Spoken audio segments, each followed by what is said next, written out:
Showing live top left-hand corner. Yeah. Oh, there we go. Yeah, we're up and running. There we go. That's us. Is on live? Sorry, haven't actually used this streaming system before, so apologies for the really rocky start there. Sean will be joining us at some point. He is not here at the moment, but after a year hiatus, we decided to return for Britball with the Breens in 2024. And with the season starting tomorrow, what better time to start cracking on, taking a look at the football that the season has coming up for us than now. I went to Old Faithful to try to get a guest for us this evening. So Craig Barnes, defensive coordinator from Hertfordshire Cheetahs, has chosen to join us. Thanks for coming on. It's nice to see you, Craig. Yeah, nice to see you too, Chris. Yeah, it's becoming a tradition, like the 5-day-old turkey leftovers at Christmas, isn't it? So no, great to be here, and obviously looking forward to the new season as much as anyone. Yeah, definitely, and I think there's, I don't want to say there's been a lot of change, but I guess there has been in the last year. From when we last did this, because teams have come and gone, and obviously yourselves, you're now entering the Premier Division for the first time this year. How are you looking forward to that? Absolutely, champing at the bit. As I said to you before the show started, we've had to rein the lads in a little bit because they're very keen to show their mettle and get going. We've obviously done a lot of planning through the pre-season. Had it disrupted a little bit by the weather. I'm sure anybody who trains on grass normally is suffered a bit with the incessant rain, but we've managed to cope, and we've picked up some players as well. So we're really looking forward to taking our bow to tomorrow down at Solent. Yeah, and I mean, as far as opening games go, I mean, I think it was Solent. Was it the previous year? It wasn't last year they got promoted. It was the year before, wasn't it? Because 2019 or something like that. Because it was the Cats last year that got promoted. But I think Solent, was it Solent when they went up? I think their first 2 games were like the Warriors followed by the Blitz, and it was a bit like I think the people in charge of scheduling were not very happy with Solent for some reason, because it was a bit of a brutal opening. And that's not to say that Solent aren't a tough challenge. Of course they are, but I guess from a scheduling standpoint, you've avoided the Warriors, and that's probably what you wanted, right? Well, yeah, but we've got Warriors back-to-back games 2 and 3, and then the Blitz.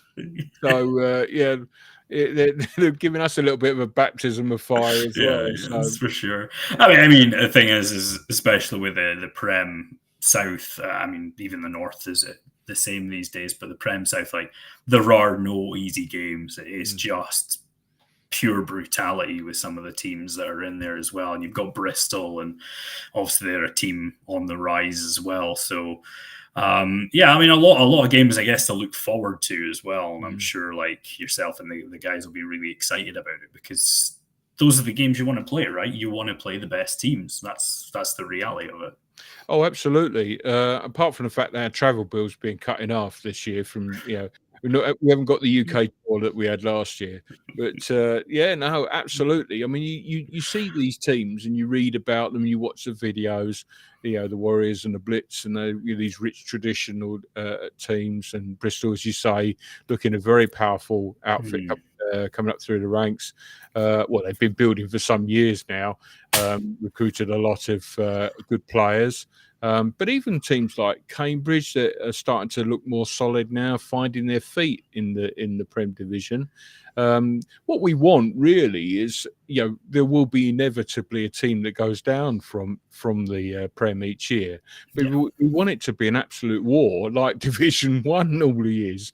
So we have a war every week, and then we find out who's the best from there in the country, and if you're not up to it, then you you have to step down. But yeah, it does, as you say, makes for interesting games rather than hopefully we avoid some of the one-sided stuff that we've had in recent years. And I hope that we're not on the wrong end of any of that. But yeah, if we can get more competitive games, it hopefully will draw more people to the sport, and then and that's what we want. Yeah, absolutely. And like, it's you've got a setup and a team that's sort of conducive of getting to that level. You've got the youth junior set up. I believe you've got a women's team as well, haven't you, in Oh Hertfordshire? Yeah. we've got we've got four young women representing Great Britain in the game against Spain this evening. So yeah, thriving. And that's the teams you want to have, the teams that are actually building in the correct way as well. So that's always good to see. We did talk briefly before we came on about your final against the Vikings, and I said to you how I'd only managed to tune in for the second half, but my God, what a half of football! Yeah, you picked the right half. Yeah, no, so it was an amazing day, really was. Yeah. We knew we were still in it, really, although it's a bit like, it's a bit cliche, but the Patriots against the Falcons, they were still convinced they were in the game, even though the scoreline suggested otherwise. And we made some adjustments at half time, and we just came out swinging in the second half, and it was amazing. I mean, the crowd was just fantastic. The backing that we got from them. I mean, in fact, it was so loud when Andy Hurst made his interception and went off down the sideline. I could barely hear myself talk because we were near the sideline, obviously, and it's just bellowing. And of course, we've kept hold of a video that was recorded from the stands of. Good evening, Sean. Of Jaden making the touchdown catch, and the place has gone berserk. It was great. It really was. I mean, that will live with me forever. That will. Yeah, absolutely, and that's that's what it's all about as well. Like, but yeah, I mean, I sort of opened up the stream at halftime and was like, oh no. What's going on here? And then got treated to, as I say, one of the greatest second halves of football I've ever seen. Sean has decided to join us with a really terrible name caption on. Sorry. That's all right. Did you tell everybody where I was? I wasn't just diving off. No, I did tell Craig. I haven't told everybody else yet. But yeah, you can tell people where you work. Sorry, folks. I'm currently, this week is the Scottish National Swimming Championship, so I've got a load of my kids competing in it. So I just rushed home from that, so only finished 8 o'clock. So here we are. I don't know. I've said to Chris, I don't know how many weeks I'll be able to manage this year, purely because of my swimming commitments. But here we go. So what have I missed? We just spoke about Coach Barnes and the Cheetahs preparing for the Premier Division, the Premier Division football to look forward to, and obviously their final against Newcastle last year. Yeah. Are you ready for it? It was. Oh yeah. Yeah, we're ready. I think, yeah, we've worked really hard in the off season, and hopefully it's all going to come together tomorrow. Yeah, I say a lot of what we spoke about. A lot of the overhype in the group chats. People haven't been told to calm down a little bit, but you know what? Like, you get to this point right before the season starts, and everybody's saying how they're going to play like Ray Lewis, even though they've practiced like, I don't know, someone that's never played football before, and someone inevitably starts sending in videos of the NFL's greatest hits ever, and you start like, oh no, and it's always the rookies, right? And you just, it's one of those. But hey, listen, the Ray Lewis hype video from Madden. Oh man, yeah, something like that. Or Terry Tate, office linebacker. That one gets tossed around a lot as well. Very true, yeah. You kill the Joe, you make some more. You know that, baby. I was just explaining, like, this is a new system, so for me anyway, and I've never used it, so I didn't really know what was going to happen. So it's just flicking on Facebook to see if it went live. It has. I do know I can share my screen, so without further ado, we shall try and crack on with that. Well, before we go on here, question for you: have you got last year's picks? I don't think so. No. Right, let me just get them up here. I'm going to give you a little bit of a shout out here, Chris, because mine stunk. Hope you haven't got mine. So like just for last year, I'm just looking at them on Instagram here from our picks last year. I think the only one you got wrong was the Olympians. Who won that division? Devils. The Devils. Ah, is that who it was? They beat the Olympians by a greater margin, I think, in the second time, or maybe they beat them. I can't remember if they beat them twice. They thumped them the second time in Norwich, and that the points difference. Yeah. So you had Titans tick, Warriors tick, Glasgow, Northumberland, Caesars, Olympians, Cheetahs, Gateshead, Shropshire, East Kent Mavericks, Somerset Wyverns. Oh, and Berkshire's the other one you got wrong, actually. So I got two wrong. That's not too bad. Berkshire, yeah. I'll get that right. Whereas mine was horrendous. So we'll not read out. Just not going to read about it. I did notice on our post for our picks for the divisions this year that someone from Northants felt the need to go into both and comment a turd. Yeah. So I did actually see that Northants signed some running back from some American school. I mean, yesterday. The Northants rise has been good. I still think Caesars are the team to beat in that division. I can't see anyone beating the Caesars this year in Division 1, never mind in that division. The only, I think, enigma for me in that whole division, Division 1 is going to be Leicester Panthers, because how many times have they get into Division 1 and they just turn into this absolute machine of a team, get promoted to the Premier Division, they go, don't want this anymore, see you later. So I don't know, but I'll see if this sharing my screen works. By the way, anybody who's dropped messages in the chat, good evening to you all. Oh yeah, I forgot that function was actually sitting there. See, this is you got to give me a little bit of time to get back into the rhythm. Tom's saying Glasgow, you say, but Tom is right. You had Highland to win. Me at Glasgow. Yeah, it's all right, Tom. He'll keep you right. He'll keep you right. I've got the faith, Tom. Don't you worry about it. Sean, did you pick against us last year? No. Oh, right. I wasn't silly enough to do that. All right. I did. To be fair, I did pick against you in the final, but I didn't. At half time, I bet you're thinking I'm quids in there, didn't you? Yeah, if I'm honest, I watched the whole final. I normally don't get a chance to do that, but I watched the whole final, and what a cracking game!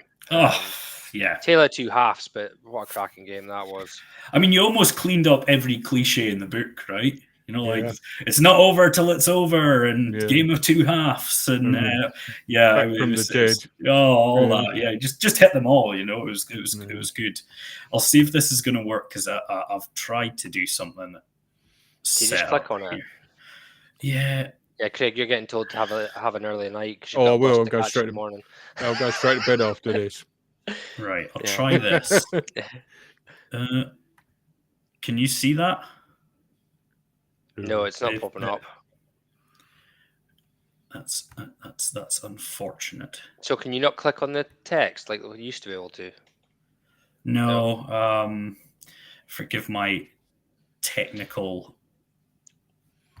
non-expertise here. Wonder if I can just do it that way and that works. New system glitches. Have we moved on from the PowerPoints of previous years? Is this they still exist if we can share them. Can you see the PowerPoint now? Not yet, no. Is it trying to do something? No. It should just be the middle button, is it not? I don't know. I honestly, if you hover under our face, there's a bit that says share screen. You should be able to click on that and choose your screen. Yeah, I have done that, but it's not really showing it at the moment. Have you got two screens or have you got one? I've only got one. I've just minimized. Yeah, but I was hoping it would just. My second screen. Yeah, you might have to do that. I was hoping if I just shared it and opened up this, because I can see on like. Oh, hold on! No, I might have figured it out. That looks like it. Yeah. Here's where we get Chris's desktop and stuff we don't want to see. That's all right. It's not. Can you see? Can you see the power? Just Can all, you see? just all football. Oh no, my old playbooks. So can you see the PowerPoint now? I can, yes. Yes. Okay. Well, we'll start with the. Yeah. Are we not missing one? Is this the only two teams that have pulled out? Yeah, I think who you're probably thinking of is the Southeast Squadron, but they've just folded because they've not met the requirements for the associate process. So but they were already in the league last year, though. I think they dropped down to the associate process. Yeah, for they this forfeited games, I think, didn't they? Oh, did they? Yeah, I think they You're got too nice. I'd have had them square in the middle of that board. Well, there is also another reason for that. Is we haven't used this deck really since 2022, so I don't have their logo. Southeast Squadron. I don't believe I've got their logo because it's still split by all the. I maybe sent you. Is it not on the last page? Because I had to download the. Oh, look, here you go. It is there. Get in the scumbag. No, I've got. I had to download Essex Trident's logo off Google. Yes, I don't have that either. There we go. Yeah, I downloaded it. I must have not sent you the up-to-date one. Yeah, that's all right. But yeah, so I've because I don't know how to do it, so the text comes up on the screen. I've done all the games on the PowerPoint, so we'll go there. Have you seen the text message there? Can you put the comments on the screen? I don't know, because I would have to do it like this, and you start getting a bit of Inception. Oh, geez, yeah, that is Inception. The DC presidents. Yeah, Torby I don't. DC presidents. They pulled out. I think both those teams went down at the end of last year, though. Still get them in the fallen. Well, yeah, but Torby are doing the associate process this year. All right, okay. Yeah, that would have been a bit savage. That would. Really... Yeah, I know. So I'll periodically come back. So if you can see the comments, just give me a shout if there's anything that needs to be shouted out. But yeah, so we've lost these three teams. Bit of a shameless self-plug here, but obviously since then there's been a few changes up in Aberdeen, and I've recently taken over as the general manager. So it's definitely our intention to get back up and running and back into the league as soon as possible. So, we've got a lot of work to do, but, I'm looking forward to the challenge. Are you back at quarterback? More like quarter pounder, maybe. But I'm definitely not fit enough to play these days. Just no.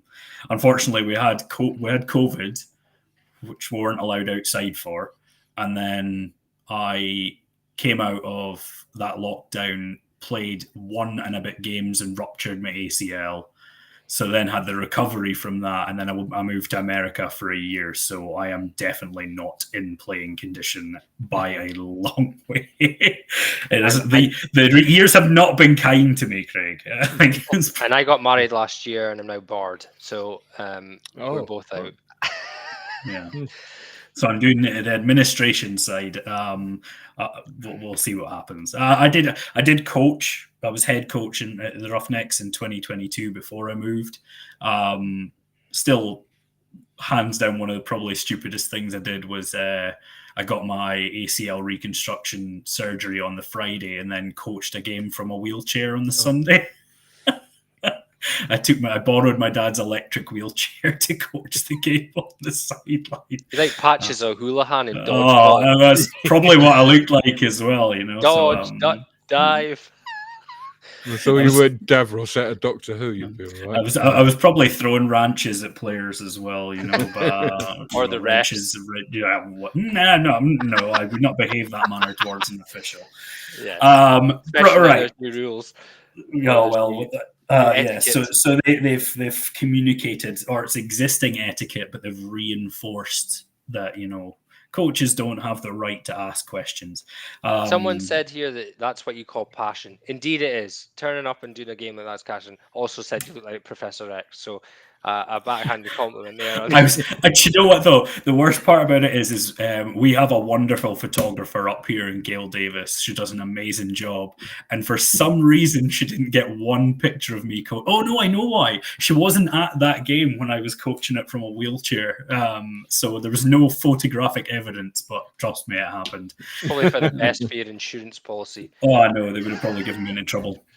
Anyway, we'll crack on. So we'll go to our Britball with the Breens game of the week. So it's a game between two Kents. The East Kent Mavericks. Watch the Scottish accent when you say that. Yeah, or South African. The East Kent Mavericks and the Kent Exiles. So the East Kent Mavericks came up to Division 1 via winning the SFC. No, it was across the board now, wasn't it? So did they not? Division 2. Did they? Yeah, they won. They won Walked Division it. 2. Walked it. And the Kent Exiles obviously coming down from the Premier Division. So, personally, I didn't know Kent was big enough to have an East. But it is. It's a big county. It's a big county. Is that? I genuinely didn't know that it was big enough to justify having like an East Kent. It's a rich county as well, is it not? I couldn't tell you. Well, rich area of London, the London suburbs, is it? It's changed now. It used to be known as the Garden of England, but the population has adjusted. Like most places, it's got it's 1,000 gardens of England. Well, something like that. Yeah, it's got its nice bits and it's not so nice bits like most places. Yeah. So I just seen Aaron saying arguably scum move is two teams in one county both going through the associate process. Is this, and you're going to have to forgive my English geography, Plymouth and Torbay? Is that what that is? I think so, yeah. Yes, it is, yeah. Who is going to want to go to Plymouth? Is it not miles away from everyone? Yes. Also, it's Torbay, isn't it? It's. I saw some highlights of them playing against Bournemouth last week, and they weren't too bad actually. I've seen worse. And that's it. It's, and all power to it on that. But I generally, for a fact that whatever team gets, I hope they do well and they get through the process. But the teams that get put into that division are going to be like. So yeah, you can say where Cornwall were doing most of their recruiting from, weren't they? They'd just be taking a trip down to Plymouth.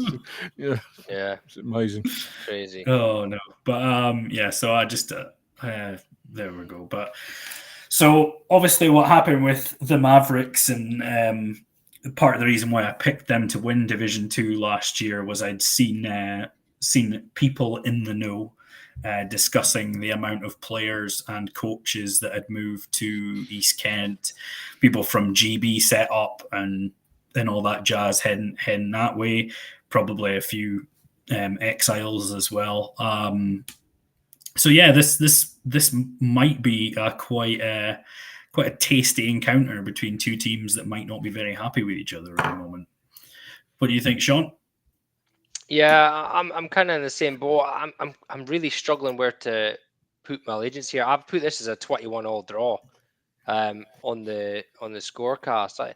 Because as you say, we've got one team coming down from the Prem, who have been in the Prem for a while, and we've got one team who've come from Division 2, but I've managed to recruit some of the players that are probably Prem level and playing the GB setup, and walked Division 2 last year. And if you go by historical past, teams that tend to walk Division 2 tend to do pretty damn well the next year in Division 1. So I'm honestly on the fence. I'm put down for a draw. I don't know. East Kent Mavericks scored for fun last year, but they also conceded at times. Whereas when you go up against what potentially could be a Premiership style defense, are they going to find that harder? I honestly don't know. It's really hard to call. That's why this was picked as our game of the week, because I don't know which way it's going to go. Yeah, and a reminder for all the people out there: when we do our game of the week, we always try and pick the game that we believe is going to be the closest. Yeah, it's 'Cause not like what we think. you Is going to be sometimes the get people biggest going, blowout or "Oh, why are you not picking Manchester Titans against Tamworth Phoenix?" Because Manchester's going to pump them. I just don't think it's going to be as close. But Spoiler. I would love to go back and look at our record, but generally speaking, our game of the week does tend to be one of the closest games of the week. So let's just let's hope for a good close one tomorrow. Craig, what's your thoughts? Yeah, the Mavericks have had quite the rise, haven't they? It's amazing, really, that a few years ago, pre-COVID, the Exiles were almost like a model club. They had a thriving junior section. They had who were feeding into the senior team. They had a fantastic coaching roster. They really looked like they were going places. I mean, I have to say, we sort of cast rather sort of envious eyes over to them, because they were doing things the right way. Yeah. And I suppose it just shows how hard it is to maintain that level when you're not paying anybody, because these people can just go, and it looks like they've the core of them has been ripped out. And gone to East Kent for whatever reason, political struggle, or just personality clash, or martyrdom. Split. Yeah, exactly. Yeah, split loyalties, whatever it is. So we need to see how the Exiles have recovered, if they have recovered. I hope they have, and that will make it more of a game. I personally think that the Mavericks will win fairly comfortably. If what I see in the build-up is the truth, and they play to their abilities. They're on a roll after coming up from Div 2 as well. I mean, I remember our first game in Div 1 where we were sort of like thinking, "Oh, are we going to be able to compete in this division?" And we scored 21 points in the first quarter against Berkshire Renegades. So you thought, right, okay, yeah, we're here now. And I think that the Mavericks will be very keen to do that. I take them as three score winners, to be honest with you. Okay. Yeah. So from my standpoint, I think I put like 31-28 to the Mavericks on the prediction thing, but I also am very much aware that week one tends to put up absolutely shocking score lines because nobody's played in months. So I feel like I was maybe just being a bit hyper, a bit ambitious with that one, a bit just excited to have Britball back, and decided to go with a high scoring game, which is probably never going to happen. Yeah, again, it's an enigma, this one, really, because we don't know where any teams are at the moment, but at the same time, like, this is two teams that last year were heading in opposite directions. So I'm going to go with the Mavericks. I'm going to stick with my call, but would I be hugely shocked if the Exiles won? Maybe not, but I still think the Mavericks are probably trending the other direction, so I'll go with the Mavericks. Yeah, there's a couple of comments in here. Mavs offense is pretty high powered, possibly need a slightly better offensive line. This is stuff I was taking about. We've talked about this numerous times, is what is the biggest change from Division 2 to Division 1 to Prem? Offensive line. Like, it is the biggest change. If you look across the divisions, you can maybe have one really good offensive lineman in Division 2 and you can run behind him, Yeah. and unless they figure out a strategy to beat him, it doesn't matter. Then you've got Division 1 where you maybe have 2 or 3 good linemen, or maybe have 5 decent linemen and then no backups. And then you look at the Prem where you've got 5 linemen and you've got 3 backups, and that's where the difference is for me across all the divisions of football. So interesting one that. But there's another one here saying there was a preseason scrimmage and they had lots of numbers and high standards. So yeah, you never know. Kent Exiles have been really unlucky with their coaches. They've had some devastating things happen to their coaches over the last couple of years. So it's obviously going to have a massive effect. Yeah, for sure. Another one. Before we kind of carry on, did the East Kent Mavericks not change their logo? And it is it's not the best, is it? It's not the best change they've made. It doesn't look that bad, but it is a weird change because I actually thought it looked fine as it was, and it's now like cartoony. Yeah. I think, didn't they get into trouble with Boise State or something? Didn't they get somebody warned them? Did they have a blue field or not? Yeah, no, not quite. But the Smurf turf. Yes, Smurf turf. Yeah, no, but it might not have been them. Might have been somebody else who's got a similar logo. I think it might have been, but yeah, I felt like the change was underwhelming in the end. Sorry, Kent. That's just what he's Kent. Sorry. We obviously don't have a player of the week, but I've jazzed up the bit for it. So the Prem North is first one's up. So when I was trying to do these, I tried to do something like this for all of them, but every time I had like East Kilbride Pirates, it just kept popping up with a compass. It's not even the Newcastle Vikings. It's the Northumberland Vikings. No, they changed. Oh, they changed name. Yeah, I didn't even notice that. How dare you question me? One of the guys in the chat might be able to confirm that, but I'm fairly sure because we noticed that they changed to Newcastle. Yeah, it's now the Newcastle Vikings. Yeah, no one said anything yet, but you can tell me if they do. But it's the Newcastle Vikings. Edinburgh Wolves, new boys, Newcastle Vikings. They've got a new head coach. I've seen they've recruited a few players.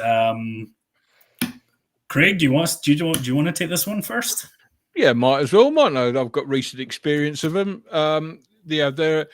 We obviously, if we take the first half of the final, and also the fact that they went through the season unbeaten, they'll be coming into the new season hopefully with the same new boy confidence that we've got in the south. They've got a good offensive line. If they're allowed to establish their running game, they're a decent side, and they've got a good quarterback. If they can get some, get the play action off of that, then I think they could do stuff this year. Like us, it's probably a little bit much to expect them to challenge, but I think they'll be a worthy opponent this year. Having said that, I think Edinburgh are probably a little bit too wily for them for the first game. They're a decent side on their day as well, very decent side. And I think they might have just a little bit too much for the Vikings. It could go either way. The fact it's in Edinburgh might sway it a little bit, but I think a fairly close game, as you were saying, Chris, earlier, possibly to not perfectly functioning offenses might reduce it to a game of field goals or the odd pick six or something. I envisage a close game, but I see the Wolves just edging it. Yeah, I mean, from my standpoint, the Wolves finished second in the Premier North last year, went to the playoffs, which was a big step forward, right? It'd been Tamworth and Manchester, or Tamworth and whoever for a while now. So, so it was a big step forward for them to finish second in the division. I know they've added a couple of people, on the off season. I think it's going to be a step too far for Newcastle. I know they've added some people, but I think, they'd have probably, as we said earlier with yourselves, you want to play the best teams, anyway, but like they would have probably been hoping for not the team that finished second last year to be their first game in the Premier Division, and with it being in Edinburgh, now Newcastle and Edinburgh is not too far apart anyway. But yeah, I think the Wolves will win this one. Sean? Yeah, I was the way to say. I think it's probably their closest game, traveling Edinburgh. But yeah, if you ask the Manchester Titans, they'll tell you playing in Edinburgh's tough. They're always a well-drilled team. They're their best season in the Prem last year. So if they're continuing along, and usually you don't really run on these guys very much. They've got a very good linebacker core. It's certainly been an interesting one. Newcastle obviously changed the staff. I don't know how many of their players have retired after getting to the final last year, or if they've went after another year. But it'd be Edinburgh Wolves for me, but maybe by 14 to 17 points, I think. Okay. Cool. Moving on then to the other game, another game in the Premiership North. We've got the Merseyside Nighthawks and the East Kilbride Pirates. Sean, do you want to start? Yeah, sure. Merseyside are a bit of an uppy downy team at the moment. They really struggled last year in the Prem, and realistically, I think East Kilbride have kind of been on the up. They obviously won the division. They moved up last year. They put themselves in a good place. They've obviously had a change of staff, quite significant change of staff, with Spoonie taking over as the head coach, and they've now got the DC come in from the head coach at the Vikings. So I think they look good. The social media stuff I've seen about them, their team looks really big, looks strong, and Merseyside really have struggled. The only thing they've got is Merseyside at home, so you might find that that helps them out. But I expect East Kilbride to win this one. Yeah, and I think, like, from what we've heard, sort of East Kilbride have obviously done quite a heavy recruitment this year as well. Merseyside were kind of spared due to the Leicester Panthers going down. So yeah, I mean, you obviously, this is Britball. Things change an awful lot in the off season for a lot of teams, but going off of last year, you'd be looking at Merseyside as maybe being the team that might go down this year. So I would be expecting the Pirates to get the win in this game. Craig? Yeah, they were indeed a little bit fortunate that rules didn't fall against them at the end of last season with the bus trip from hell for the Pirates and the Panthers and all that. That sort of inaction from Baffa saved them really. As far as this season is concerned, East Kilbride, I know Matt Davis is running them now, and they'll always be well coached with anything that he's involved in. So yeah, I think we can safely say that East Kilbride will probably have far too much for the Nighthawks on this occasion. Yeah. Okay. Would normally say this is the big one. Manchester Titans, Tamworth Phoenix. But nowadays, I would have to say there's probably only one winner in this game. Tamworth obviously didn't make the playoffs last year, which is a bit of a body blow for them from where they've been. Manchester, completed the back-to-back.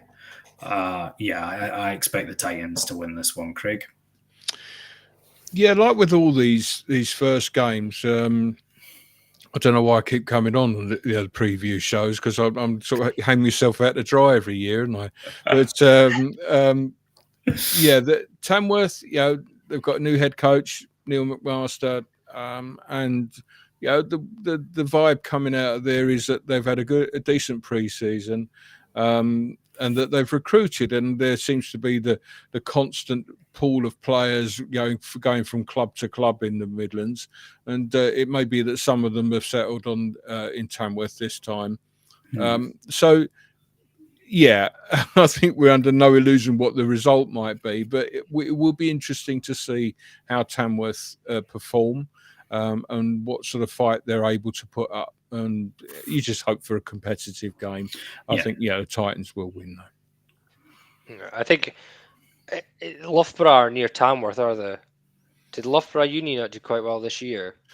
Yes, they did. Loughborough's Leicestershire, so yeah, it's doable if you want to play Prem football. Yeah, it's doable. Just wonder, what kind of, because obviously there's Sandwell as well, who are in Division 2 this year, which is obviously an interesting one for them because they might attract a pool of players in there. And I think Tamworth are going to, even with a new coach and that, it's going to probably take them time to get a bit more recruitment going and start building what was a really good GB-filled team. But right now, the Titans have just been so good over the last 2 years. It's really hard to choose against them at all. As long as they have the same coaching staff and the same set of players there that they did last year, they'll be going for the three-peat, and that's a That's obviously a massive thing in sports. It's a Michael Jordan thing, and realistically, I think they'll win this one easy at home in the first game. Tamworth might get stronger as the season goes on. Yeah, for sure. Right, we're on to the Premiership South now, and we have the Cambridgeshire Cats and the London Blitz. Now, the big story, rumour mill, whatever you want to call it, out of the London Blitz this year was surrounding a mass exodus. They didn't know they were going to be able to field a B team this year. And then radio silence, and I've heard nothing else on it since. Are we worried about the London Blitz? Not the A team.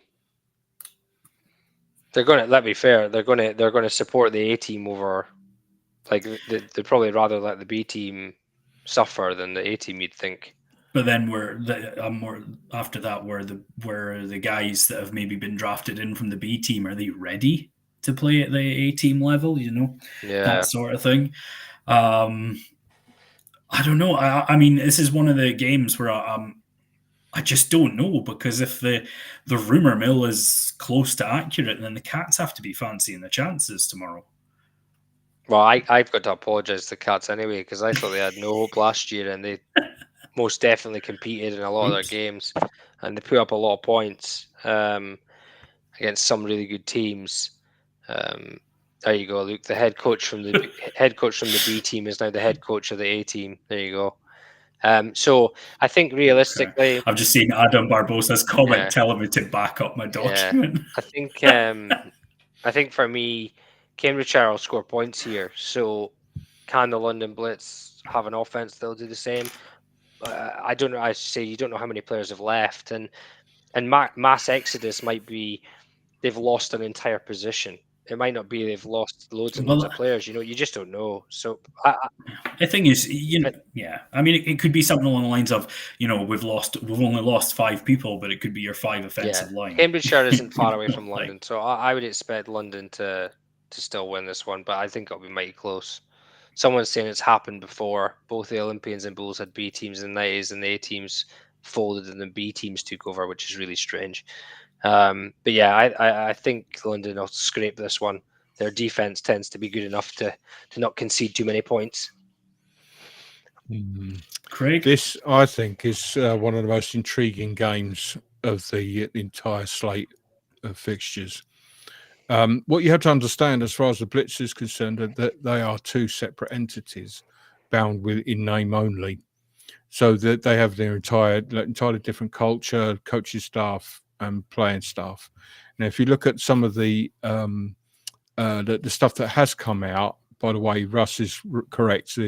Ant Coverdale is now the head coach of the A team, but that doesn't necessarily mean that there'll be droves of B team players wanting to jump into the A's. They might be quite happy playing in Div 1. So it'll be intriguing to see how I think they'll be okay. They've apparently lost their secondary to the Warriors, but as you say, it depends. If the offensive line have buggered off as well, then that could be really difficult for them.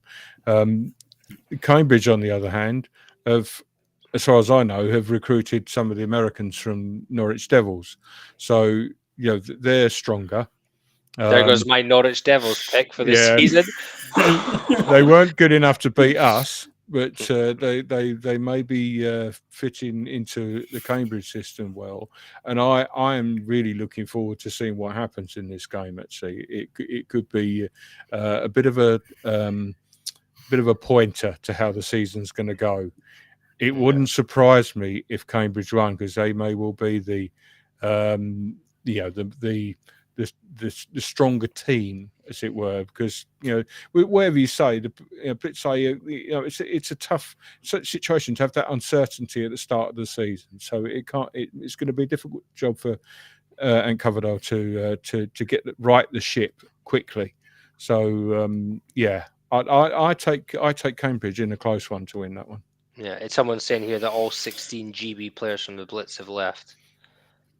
Yikes! Now, I will say one thing, right? And don't mean this in a horrible way, but not every player that gets to the GB team, I reckon, is a GB player. Like, I've seen some people that get to GB and I've thought, I've wasted you on the field, pal. You know, like, so I don't think that's they might have the next group that step in and they fill in really well and they've worked really hard, and because they've sat on the sidelines for the last 3 seasons behind these GB players, all of a sudden they go, "Now this is my season," you know. But at the same time, you have to kind of take that as a bit of, there's no way losing 16 GB players isn't going to affect you, because it is. So it'll certainly be interesting. Yeah, I mean, from my standpoint, I trusted the rumor mill last year about East Kent Mavericks, and it served me well. So I'm going to trust in it again. I think the Cats are going to win. I don't know about the score, but I'm going to back the Cats. Mm-hmm. Then we have the big one. It's for me. As always, Craig, you know the drill. You don't have to comment on it. You certainly don't have to make a prediction. It is entirely up to you.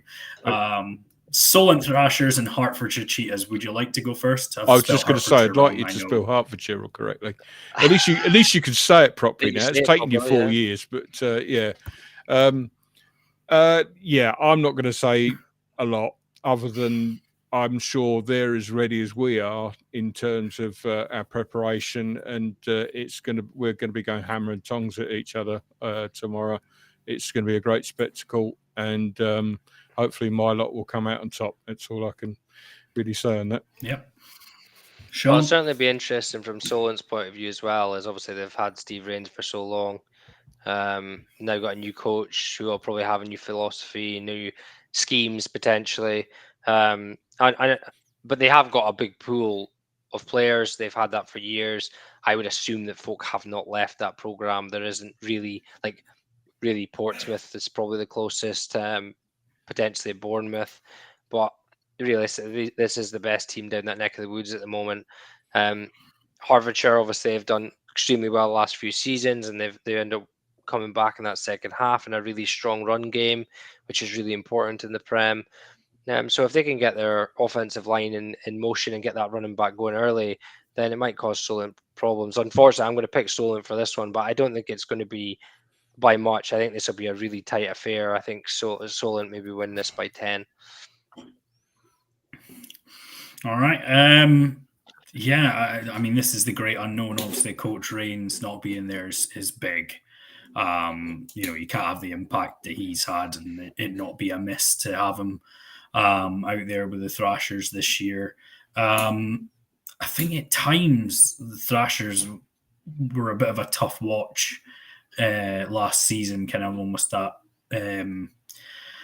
not struggling's too far, but not as positive as the year before.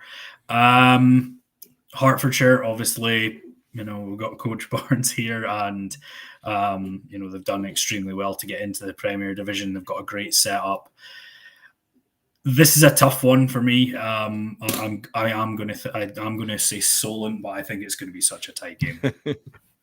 Sorry, Craig, I dragged you on just to pick against both of us. I will say, hopefully, we won't have to. Now Coach Rains has gone, we won't have to defend triple option this time.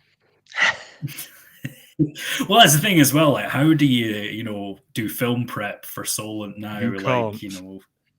Yeah, that's it, right? So, you could argue that might be a factor as well, but we'll wait and see. But yeah, I think that if I was to put my money anywhere, I'm going to say a low-scoring affair because I know how vicious that Cheetah's defense is. So yeah, I do think it'll be quite a low-scoring I'll be in affair. touch when we win. Make sure to destroy me publicly. That's what we're here for. But no, I think that'll be a great game. I'm looking forward to seeing the score from that one. The NFC one, Scottish, which feels like it's. I don't like it. I feel like it should be like Scotland, not Scottish. It feels a bit weird, but never mind. Clyde Valley Blackhawks and the Highland Stags. Sean, make me go first for this one, are you? I think. I think the thing is, right. If you go down to Clyde Valley, it's never an easy time. They have some big time players on their squad, and they will always try and rough you up at home.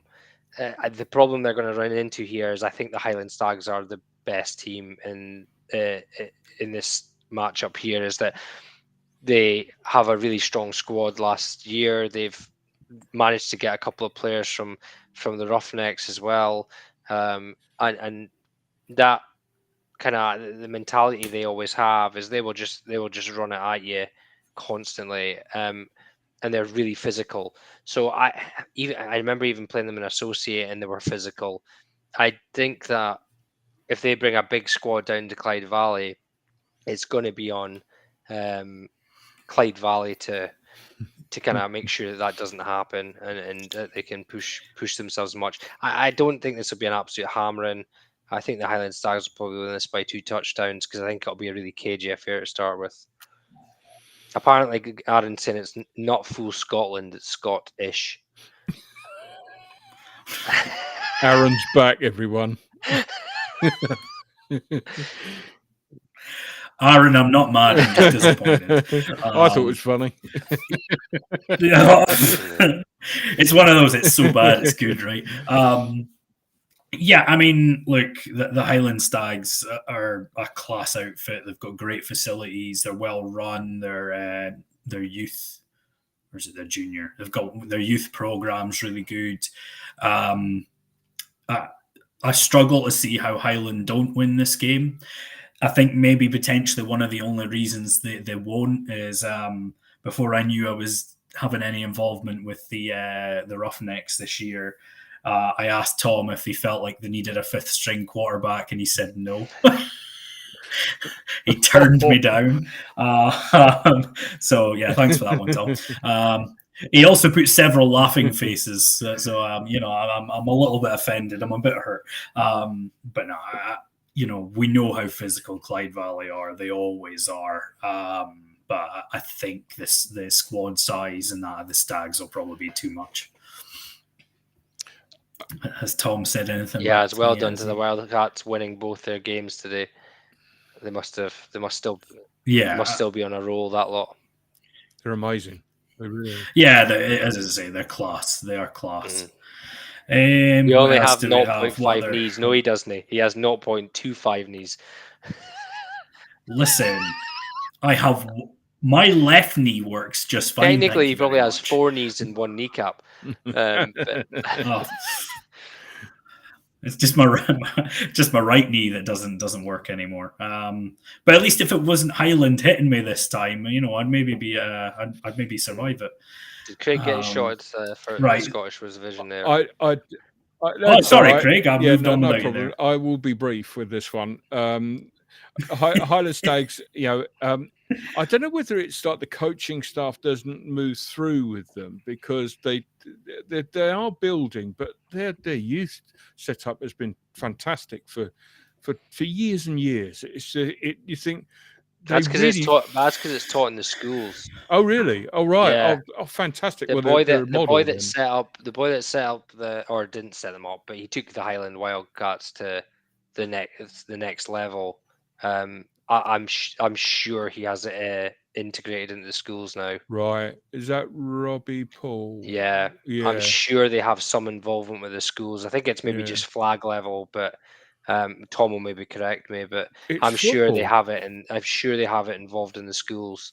Oh well, that's a model that we can all aspire to. You got it feeding into youth, and then into hopefully under 19s, and then into senior team. The only problem is there's bugger all up there, so they all disappear for uni. Oh right.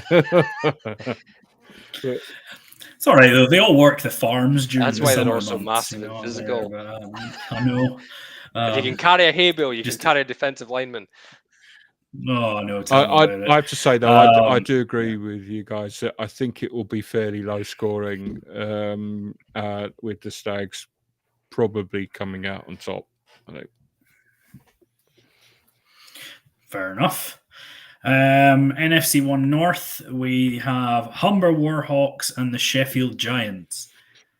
It feels so weird seeing these two teams against each other.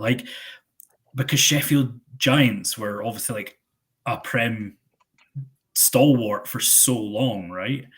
And yeah, I don't know. It just feels like you're seeing these two teams facing off, but it's maybe just me. No, I agree with you.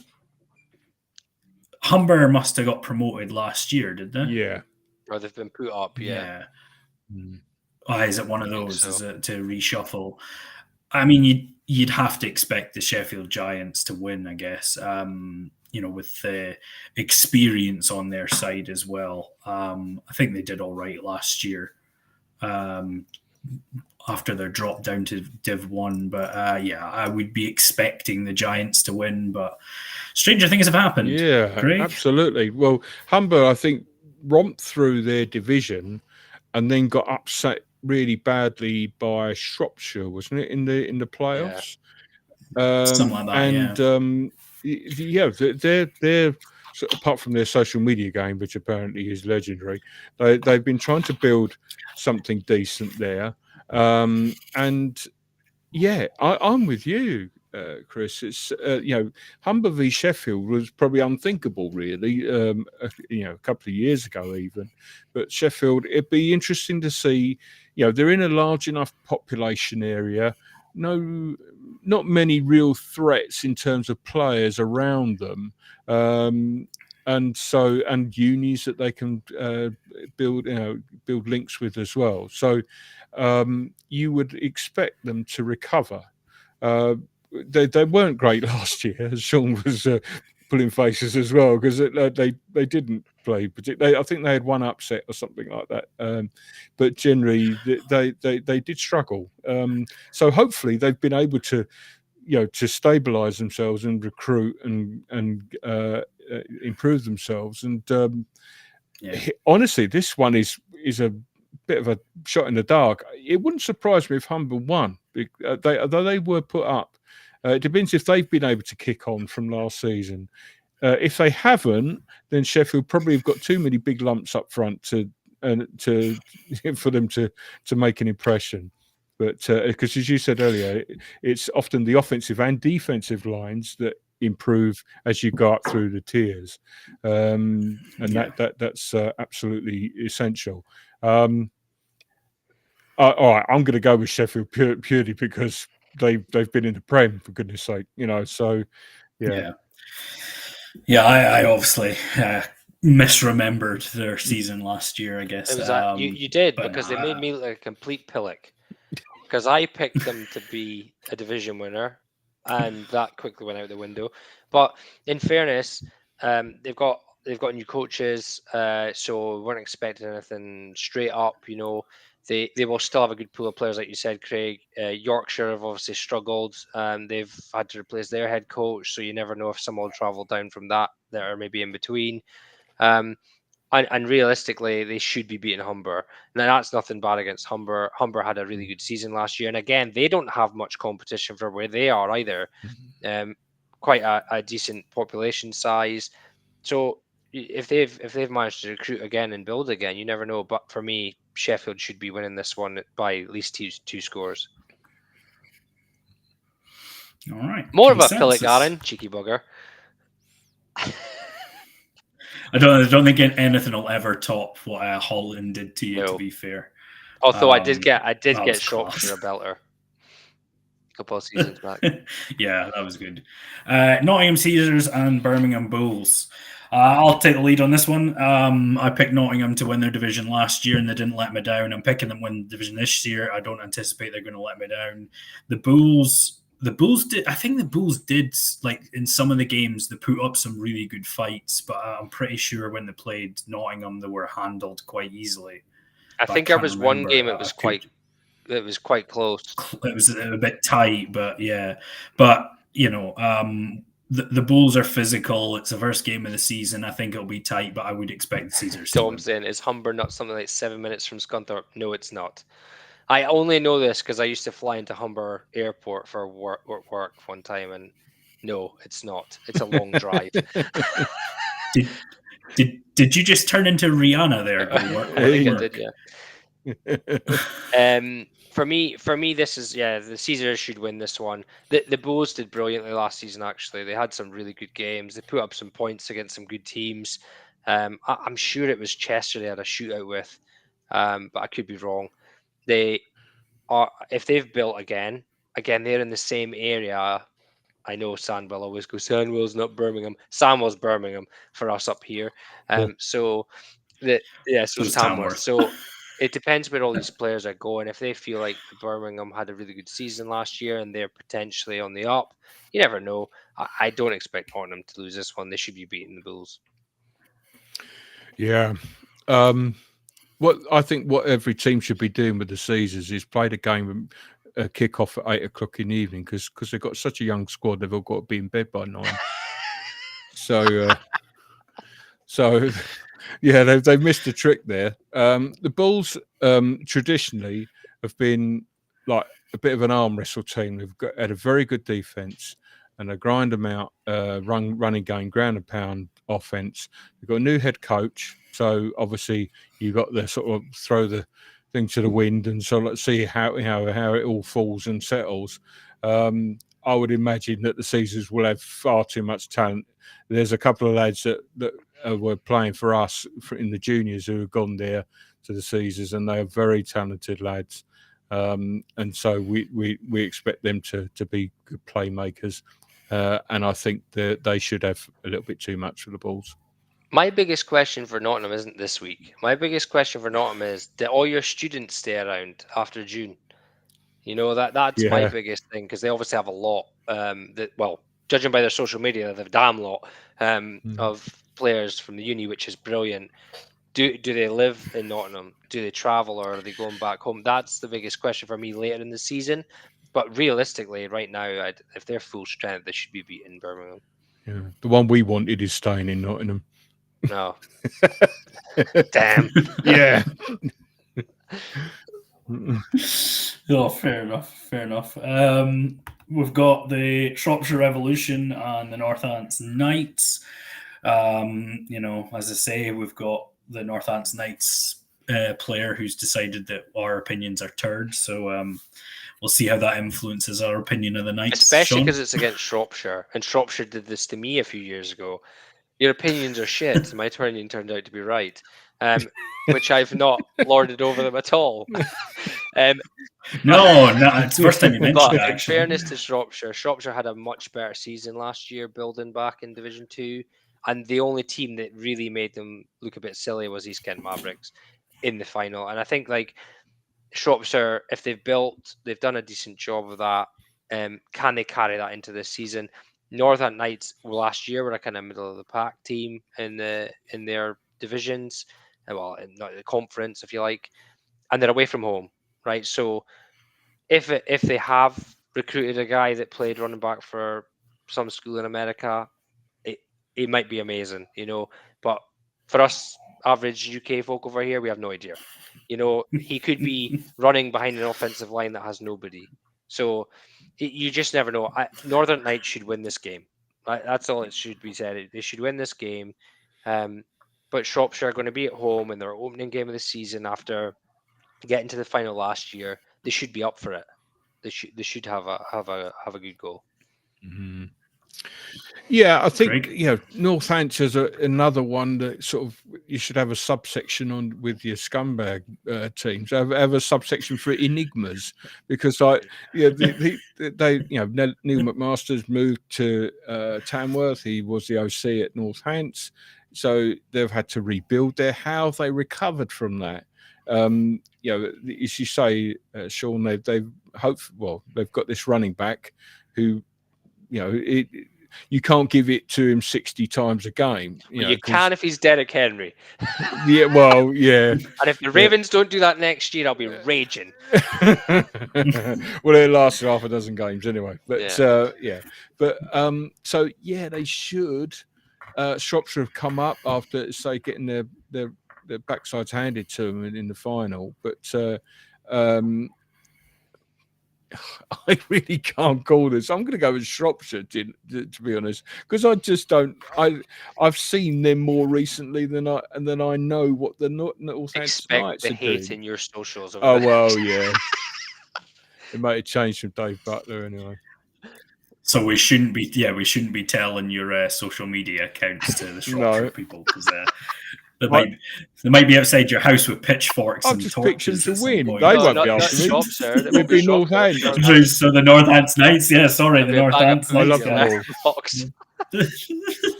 Yeah, I mean, again, Shropshire obviously bounced back, and that's great, because they were very troubling the season before when they got relegated, but they bounced back straight away. Yeah, okay, the final loss was, I don't want to say it was embarrassing, that's not what I mean. It was they weren't very competitive in the final, but it was East Kent Mavericks. But yeah, I think outside of that, they are back probably where they should be in Division 1. But I like what the Knights are doing. And I'm not going to let one person's love of the shit emoji ruin my opinion of the Northants Knights. So yeah, I'm going to pick Northants for this one. Fair play. And we have the SFC 1 East and the Norwich Devils versus the London Blitz B. I swear to God, if I've picked them and all their players have left, I'll be raging. Well, obviously, if the Blitz B are having, I know they're separate entities, but if they've lost their head coach to the A team, and if any players have moved across or whatever, it might be an interesting one. And to me, if Norwich have managed to retain most of their squad, they were pretty decent at the end of the season last year. Had they got going earlier, they may have challenged that division. And realistically, they are a good team. They have been there or thereabouts. They even in Division 2, I picked them to win Division 2, and for some reason, half their offensive line and quarterbacks decided to disappear during the first playoff round. They weren't golfing, were they? No. It's just the Oxford Saints quarterbacks, is it? So for me, I'm going to pick Norwich Devils to win this one at home, and hope that they haven't lost that many players that I'm made to look like a pillock even more. For Aaron. Craig? This game is the other one that is a mystery wrapped inside an enigma and coupled with a puzzle. It's Norwich Devils. Again, we played them in the semi-final, the game to get promoted last year, and they were a decent side who, let's be honest, did rely a lot on their American contingent. Not entirely, but they obviously stood out. So them going is a huge loss. There's no two ways about it. They will have to, not so much on D, I think, and these guys were playing on both ways, but so I think D will be, they'll be able to cope with it a little bit better, but it'll be the offense, whether they can move the ball. Obviously, London Blitz B, we just don't know what's happened with them. Have they got a head coach? Have they got any coaches there? Have some of the players left or moved up? We just don't know. So I would say the Devils are probably favourites because they live a very long way away from Finsbury Park. Blitz B, well, even Blitz A, and often, like a lot of the London teams, are not great travellers. And so that might be seen as not the easiest place to get to for a first game. So I think the Devils might win an arm wrestle. Low scoring game, but it's a tough one. There's surely a constant intake of cadets and that to the American area down there, is there no? There may be others. It's just I mean, the one that we played against, the quarterback was apparently a Div 3 or Div 1 corner. And he was very athletic. There's no two ways about it. Just unfortunately, he wasn't keen on other people having the ball, so we got to him pretty quick. Put safeties up on the defensive line. So my precious. Yeah, absolutely. Yeah, he was going to save them. So yeah, I mean, as you say, like what we're looking at, Norwich have potentially lost a lot of their American contingent. The Blitz B, we don't even know what they're in. So this is going to be one, in my opinion, it's going to be one of these games, right? It's going to be like 6-3, or it's going to be an absolute shootout for no reason whatsoever. I honestly don't know, but I'm going to go with the Devils, just because we're not sure on the turmoil around the whole Blitz setup. I'll back the Devils for this one. And we have the SFC1 Central, the Rushmore Knights, and the Portsmouth Destroyers. Any takers? It's the Dreadnoughts for a start. The Destroyers is the uni team. Ha! You got one wrong. Just not the one that I noticed. Please spell it right. Please spell it right. NOUGHTS. Yeah, that's right. Thanks for helping a dyslexic person spell. It's greatly appreciated. Right. No, don't. No, I'm colorblind as well. It's quite. Yeah, he's not noticed that the background to this is bright green yet. I'll take this one. Obviously, I've got very fond memories of the teams. Having played Rushmore, had some proper tear-ups with them, and our old favourites, Portsmouth Dreadnoughts, who we've had fond memories of going back to 2018. Now Portsmouth have been recruiting very heavily. We know that coaches as well as players. You've got a bit of a vortex like you have in the Midlands, as we said earlier, with Solent and Bournemouth in the same area.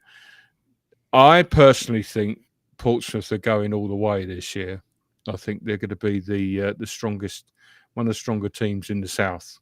It wouldn't There's surprise the me. bold shout from Craig Barnes this year. Yeah. I often get these right. Wow. Okay. So, no, I like it. I fancy them. I think it'll be them v the Mavericks in the Div 1 South final, semi-final, whatever you want to call it.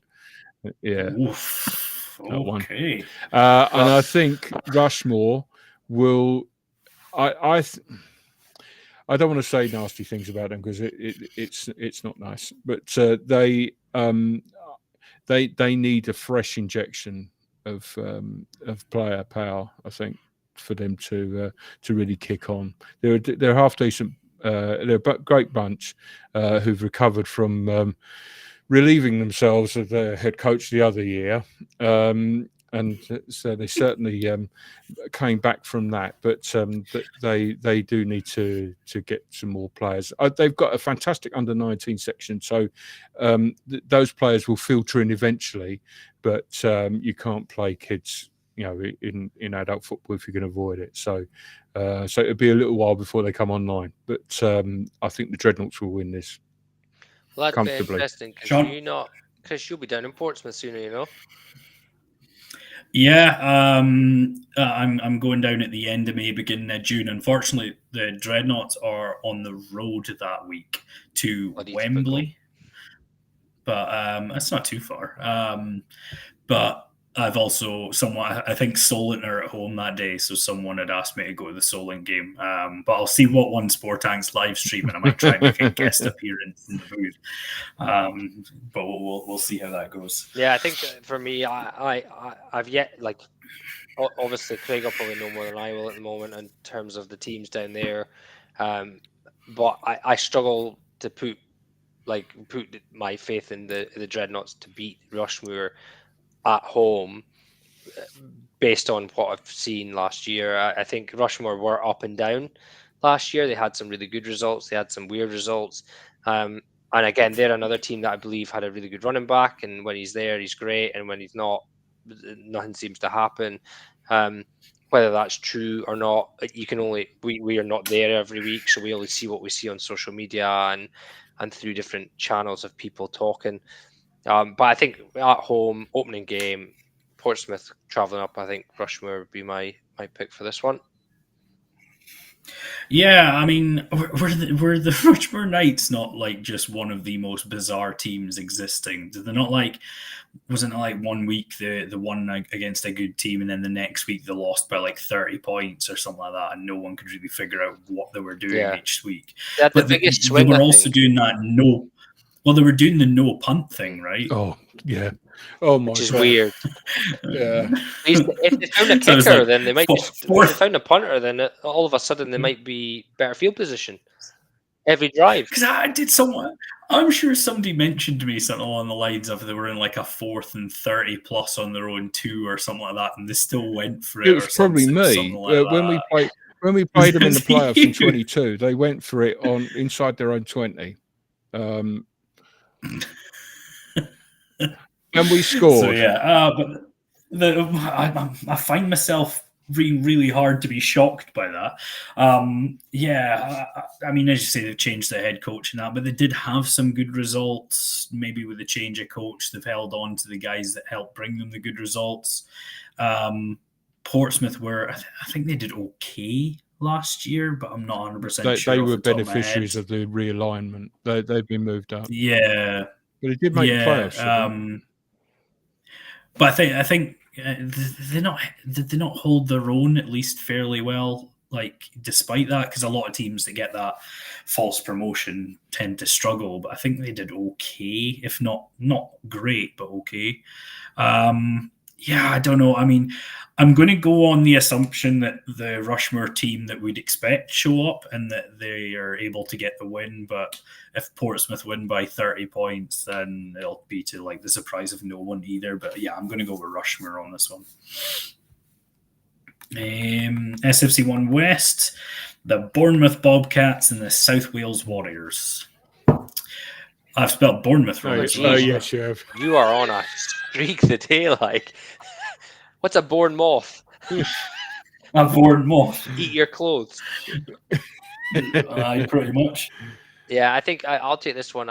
The South Wales Warriors have always been one of those teams that I always think that when you go play them at home, it's always an absolute battle. Like I've seen 0-0 draws at theirs, and I always think that it's always low scoring, and they'll win a game at home 20-6, and then they'll get beat 30-0 away from home, and you're like, how? And I think that's always the case. But Bournemouth have been kind of on the up a little bit in the last while, and obviously Steve Rains is at Bournemouth University now, and they've done some stuff over the last couple of years. So there will be obviously players from there. There might be some players from Solent come across with Steve, came across the uni, and now maybe have an involvement there. They've maybe been able to lean on Steve for some stuff. And realistically, I think Bournemouth will have too much for South Wales here. Had this been at South Wales in the first game of the season, I would have gone, could be a close, but I can't see Bournemouth losing this one.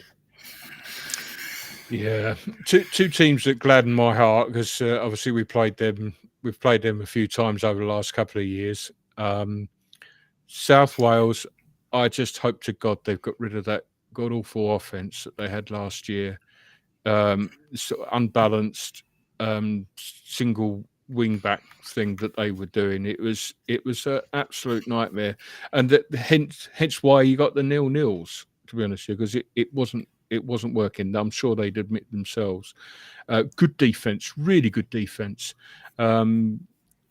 which was very aggressive as well. Not as aggressive as the Bobcats, but they gave us issues.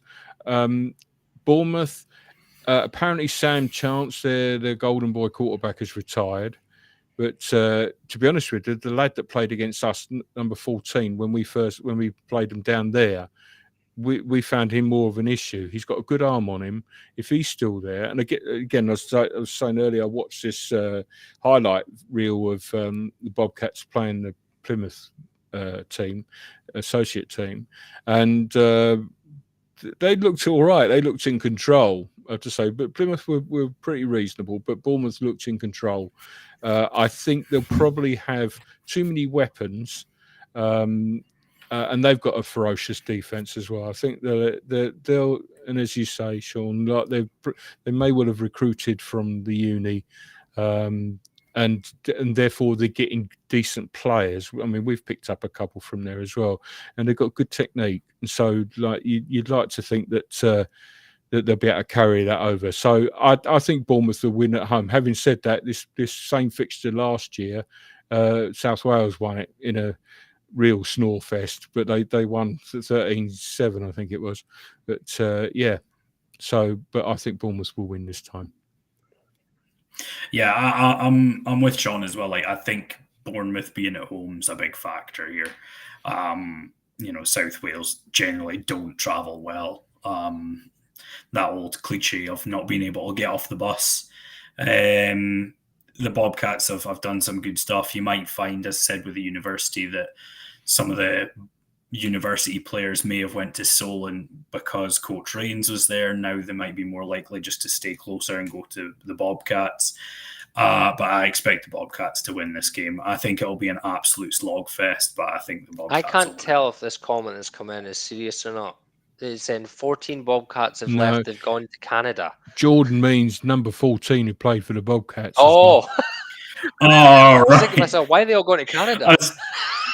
Was it just a group trip to Canada, was it? I thought all on the same flight.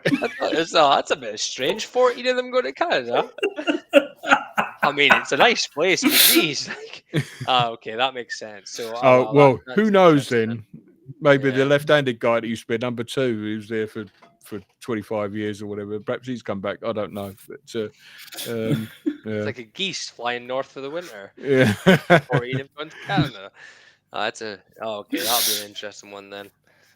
Oh, here we go. Right, we've got the Somerset Wyverns and the Bristol Apache. Back to this matchup that we had 2 years ago.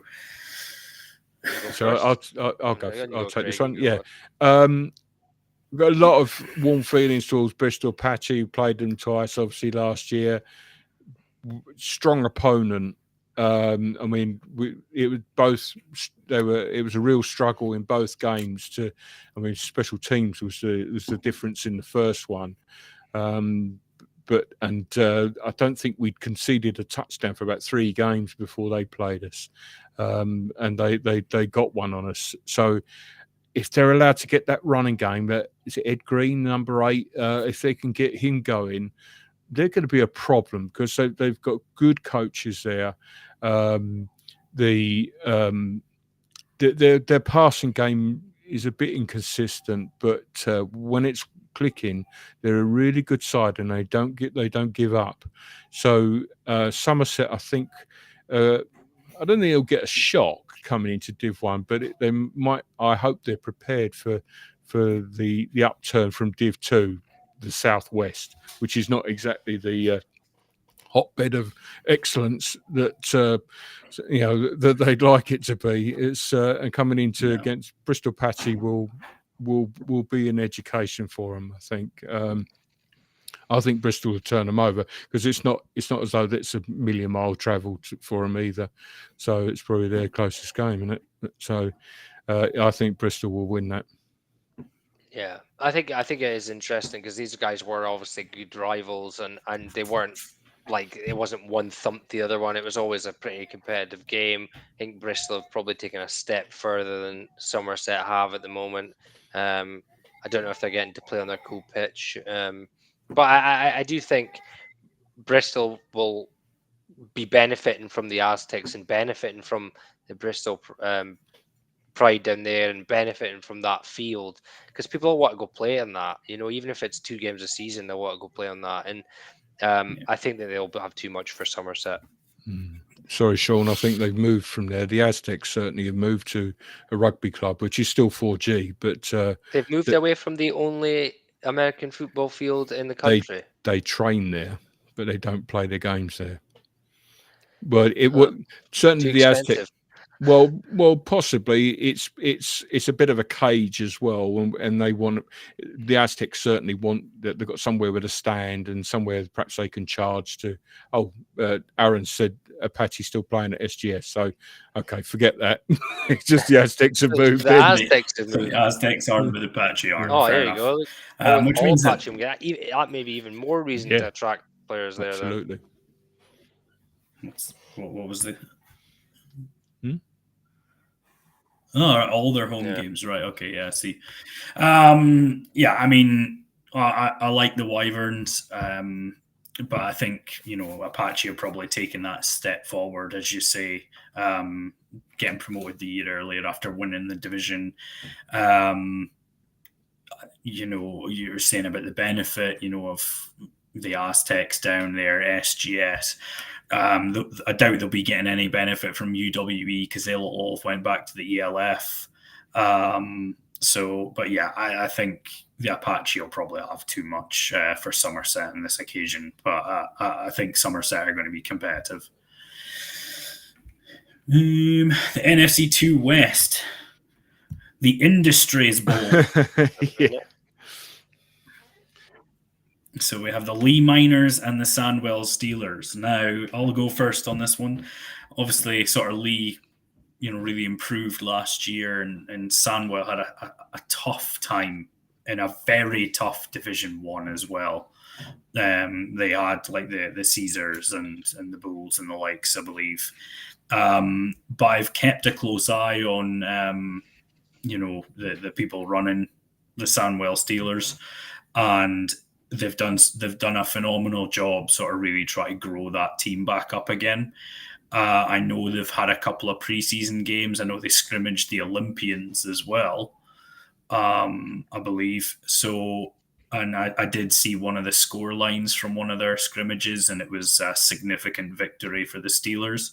I think that I've picked the Steelers to win their division this year. I think you're going to see a different Sandwell side this year, and I think they'll win this weekend. Yeah, I think you're right. I think Sandwell will.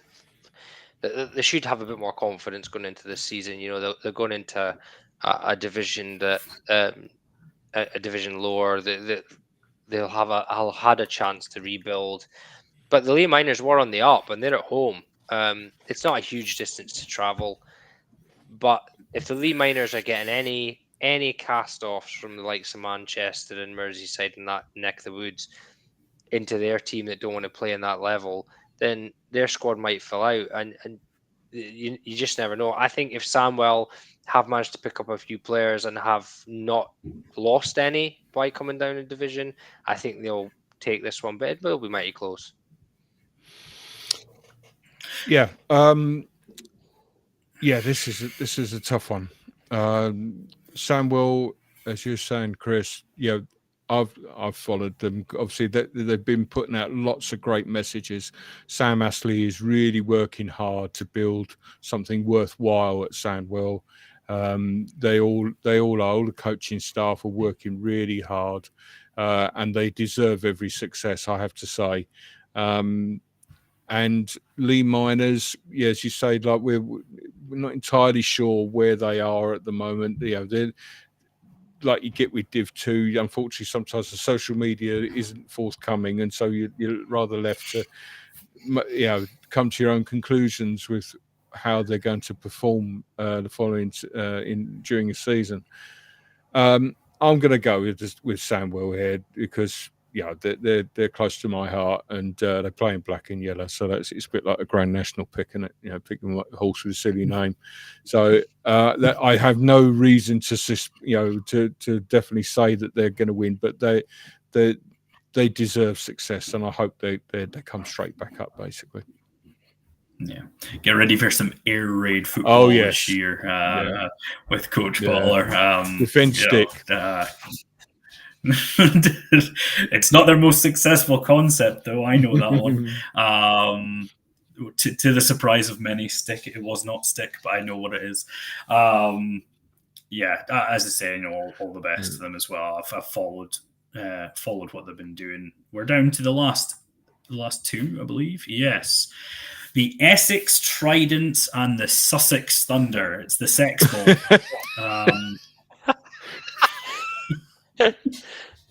It's Poseidon versus Zeus, and tell me about it. Yes, that's what we should have gone with. Yeah, the Sex Ball's a bit much. I'm still getting back into a rhythm, guys. It's week one after a year out. It's just what we'll put it down to that. Thor versus Aquaman, as Aaron says. There we go. I think Sean and I had spoke for a long time about teams that are in very close proximity, where one is up and one's down, and how good could you be if you would just join together? And Essex obviously took that personally and decided that they were going to do exactly that. And I'm excited for what that's going to mean. I think they're going to have a good team.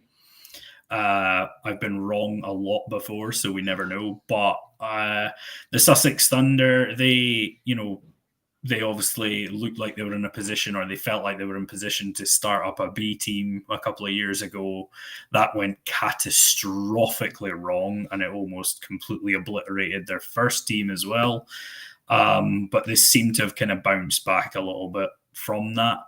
But I'm going to go with the Essex side. I'm going to go with the joined forces on this Now one. I know why you picked them. I was totally oblivious to the fact that they've joined together. I thought they just rebranded. They joined together and completely rebranded as like to not favor either side. So they To be decided to fair, go their with new something logo is completely quite different. cool, and I think like if that is the case, then yeah, I probably boobed on that division massively. But there's no surprise there. So yeah, if that is the case, I think that if the two Essex teams have joined together, then it should make for an interesting squad. Both teams had really good players at certain positions, and they could, if combined, assuming you don't have the same good players in the same positions, which is rather unlikely, you then have a bigger squad and pool of players to pull from. Bloody hell, that's a tongue twister, isn't it? Sussex, they might be on the up. They might have kind of built it back and tried to consolidate as one team again. And they did have a fantastic team for so many years. Obviously, their head coach of a long time stepped down. Somebody else has come in now. But it will be interesting. If that is the case, I expect Essex to win this one. I don't think Sussex will take it lying down, though. All AD back with Sussex QB1. Okay, this is a cross-divisional game because Sussex is now in the West. Yeah, so it's in Sussex's QB's back. Now, if 85's still there, no idea who he was, but if 85's still there, then that could be a problem because they used to hook up quite a lot to But score touchdowns. when they say the QB's back, it's not the one that I absolutely shat on for like throwing like so many dangerous. You weren't happy with one of them, were you? I don't know. When you watch the highlights, there were some of the throws. I was just looking at it going, why are you putting the ball there? What is going on? But I don't know if that's the quarterback doubt they're it. meaning. But I've been notoriously harsh on Hertfordshire quarterbacks. Yes, you have. Yeah, we haven't forgotten. No. So yeah, we'll wait and see how that one goes. But I think this could be a good game. I was tempted by this one for game of the week, but yeah, I think it should be a good game. The quarterback that Russ is referring to is Ollie de Ruyter, who's been around for a while. He's had 2 or 3 stints at Sussex Thunder. And he's a decent quarterback. He's a very decent quarterback. If he's given an offensive line to work behind, then he will pick people out. You just don't know. Yeah, the shadow of Ian Ellis is probably still hanging over Sussex Thunder. Whether they can still break away from that and rebuild is an unknown. Yeah, they put they have some lovely media that they put out, videos and photos. Yeah. Their highlight reels. They're tremendous, aren't they? They did rather stop when they started getting tanked a fair bit. But yeah, it's Essex Tridents. They were in the Spartans were in all sorts of problems from the start, but they gamely finished the season out, which must have really bound them together. And I'm forever told that the Cheetahs went 0-10 the year before I got there, and it was they thoroughly enjoyed it because it bound them together as a team. So hopefully that will have the same effect on the Tridents. And they may well pick up your decent player from East Essex Sabres to make a decent side. So, to be honest with you, you only need, in Div 2, you just need a couple of athletes and you're on your way. You really are. They don't have to be offensive linemen. If you get a really good defensive player and a really good offensive player, then you can really compete. And but I would say that's a bit of a hike for lads who are really just in it for the beer. So I would say Essex will probably win that one. I think they'll have a little bit too much for them. Okay. And we're on to the last one. And I don't think this one's going to take too long. Sean? Yeah, I think I say this every year about Swindon, but they're always what I call distinctly average. They will beat the really crap teams and they get thumped by the really good teams. And they're the Andy Dalton line of Britball Division 2 I think teams. realistically they actually had a better year last year but I don't think that. I think that's probably because of the teams that were in the division. But again, hey, if you've got a decent team, numbers, and you turn up every week and play, go for it. I'd rather that than teams that are there 1 year and away the next year and back again this year. They've been in the league a lot of years and haven't really been bothered by the fact that they haven't had great success in terms of climbing up the rankings. Colchester have been up and down. I had Colchester to win the division a couple of years ago. I think that they potentially could have a good team. I don't know how close they are to some of the other teams that have moved up divisions recently, but I have to pick the Colchester Gladiators here until they prove me wrong and say that they're really struggling. I think they'll win. Yeah, this is obviously a hike for the Gladiators, but and last year they had a tremendous defense, if I remember rightly, particularly the front.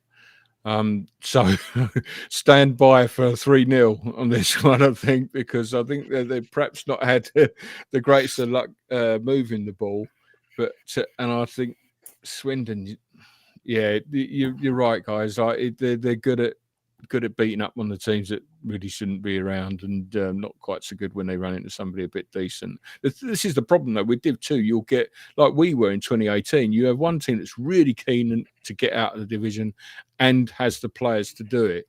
And so, like, if you run into them, then they're just butcher people. But a lot of the time though, it's going to be non-functioning offense, and so you can play the best defense really. So, I think Colchester will probably, maybe a pick six, will put a touchdown on the ball, but that might be the closest they get to it. Still the greatest travesty of all time in 2018 that we never got to play used in a national final. Absolutely. Oh, no. Yeah. I know, man. It would have been so good. It breaks my heart. Tell you what, time. though, it'd been a long coach ride back for you that evening. Oh, yeah.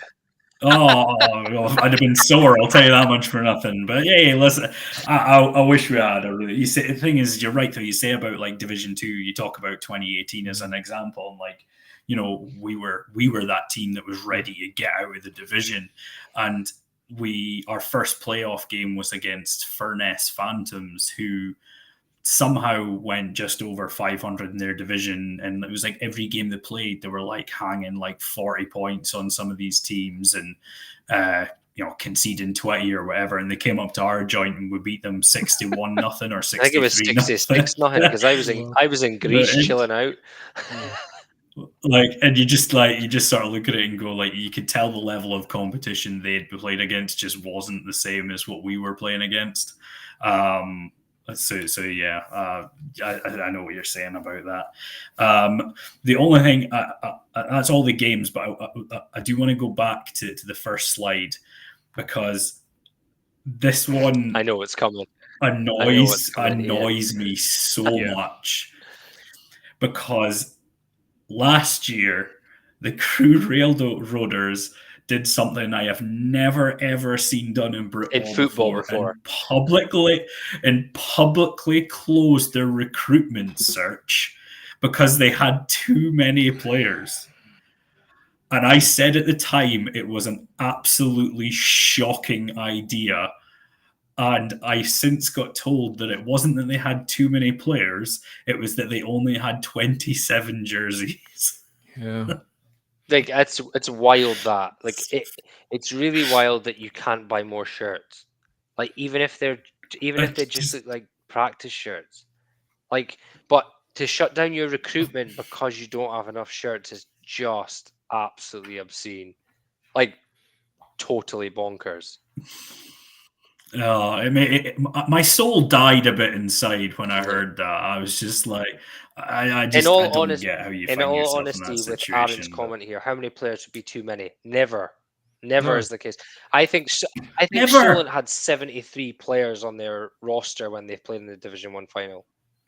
Like, in fairness, right? I guess it depends on your culture, right? If you have it where you have let's say you have maybe 5 players playing both ways, and you have 30 folks sitting on your sideline never playing, it's not a great atmosphere, right? But if you've got a team where you're up early and you're shoving your backups in all the time because your squad is so great, the number is endless, right? If you can have 100, look at the size of Manchester Titans team, right? If you have so many players that you have to swap out people, then great. There's no too big realistically if the culture's right. If the culture's wrong, then yeah, if you start getting too many players and folks start talking in the sidelines, it's never great. But I would say unless you have the max roster of 53, what would be NFL, 55 for Britball, Britball. Unless you have that, then it's never too many. But even if you have that, there is nothing wrong with having 70. Aaron, if you had 20 offensive line, that food bill is going to well, be huge. you'll remember Sam speaking to us about this for Manchester. He had their starting 5 linemen, but he had another 7 in reserve. That he classed as could step in and play, and that's mental. But the thing is, given that the minimum number, I thought there was a max. Sorry, Tom. I thought there was a max game day. I think you can only have 55 kitted. 55 kitted to play, but I think it's something like that. But as for how big your roster is, it can be as big as you want it to be. But with the minimum, the league minimum having 35 players registered, right? How can you function as a club with only 27 jerseys? You don't even have enough jerseys to meet the minimum registration requirement for your team. Well, look at Tom's comment there. We only had new tops last year. Before that, it was modified practice tops. Sew something onto a piece of material. Like, do something. If there's a will, there's a way, and that's totally mental. I mean, there's two things that need to be taken into account. The fact that you really should be budgeting for, in order to get enough shirts. And secondly, the size of the squad, you have to appreciate, this is an amateur game. You've got your star running back says, "Oh, I'm going to Ibiza next week. I can't play." Or you got like 2 of your guys are injured because they never see the inside of a gym. And so you've got to have there's a churn. You know that these guys are going to disappear at the end of the season. Even when you win, they bugger off or they get jobs somewhere else, or they just move out of the area, or they just think, do you know what? I'm having a kid with the missus. Like that's it, as far as I'm concerned. So go around a golf, yeah, but that seems to affect us more in the south than in the north. But for some reason, but. Poor Oxford, they will never hear the end away. of that. No. But so you're right. It's hard to manage a squad because people pay good money and they expect to play. You try to say, look, guys, you pay to train, you train to play. That's but some people don't see that and they think, I'm standing on here and I'm not getting on. And if you've got, some of them you see on the Sport Tank streams, it looks like scene out of Braveheart. It's like they're 4 deep on the sideline. There's thousands of them. You just think, well, and even the Titans in the final, when I watched about 10 minutes of the Warriors Titans game before I had to shoot off to go home, and it's just hordes. You just think, well, it's going to be starters on until the fourth quarter, but they're going to want to, this game could be close. So you think these guys are, just ain't going to get anywhere near the field. So, and then you look at East Kilbride and Cambridgeshire a couple of years ago, and East Kilbride's backups were probably playing in the third quarter. Yeah, because they were blown out in the first half. But that is it, realistically. That there isn't a limit, right, to the amount of people you can have on your roster. As long as you keep a active standard for everybody and everybody is bought into that, then fine. And if it starts becoming a problem where they're not getting game time and you're like, well, you need to work harder, you say, look, if you want the opportunity to go on our team, there's other teams nearby that are of a lower level, but yeah, you're right. You've seen some of these squads, and they're huge. They're huge squads, and there's clearly, if you put the right things in place, that what they say, build it and they'll come, right? So you put the right stuff in place and standards in place, and everything is followed by rules and all this kind of thing. Folk will come and join your team, right? And realistically, the bigger the better. in this sort of Absolutely. I mean, you could say, right, I want 45 absolute ninjas who just live for football, and when they're not watching, watching Exactly. film in the playbook, they're fighting each other in rings or wrestling bears or whatever. But these guys are going to get injured or unavailable, and then all of a sudden you're down to like a 40, 35 man squad. You've got to allow for at least 10% to not be there each week. So more makes better, because you can at least put someone on on kickoff just to get or kick return just to give you guys a rest. Yeah, and I think and that's what kind of really frustrated me about the crew pulling out of the league, is that if that's how you're operating, it was inevitable. It was absolutely inevitable that that's going to happen if you're operating on the basis that you've only got 27 jerseys and you're closing recruitment because you don't have enough jerseys to give to the players. Like, what's the point? As Tom says, find a way to get sponsorship or something like that. Just only fans. Please don't do that. We don't need that negativity in our life. Some folk sell their soul on that, do they not? Yeah. I think, What arsehole? Don't know about soul. That's the way I said. I don't think it's their soul they're selling, but never mind. But I can just imagine a team having their Cheerios in their game shirt saying, "Would you like to sponsor us?" Yeah. Wow. But it just that one frustrated me, because in some ways I kind of like crew, but that finding out that's how you're operating just does my head in, because what's the point? You just never. You're facing inevitability that you're going to start forfeiting games or drop out of the league when that's how you're running it. So, yeah, that one did annoy me, unfortunately. But and I know for the teams in the division, obviously it's a bit of a piss up in a brewery now, because they're now playing teams 3 times, 4 times, or whatever, and it's not good. But they'll crack on either way, and but what exciting that football is back for us tomorrow. Although I won't be having any part of it, I love keeping an eye on it all and seeing the scores and seeing how wrong we all are all the time.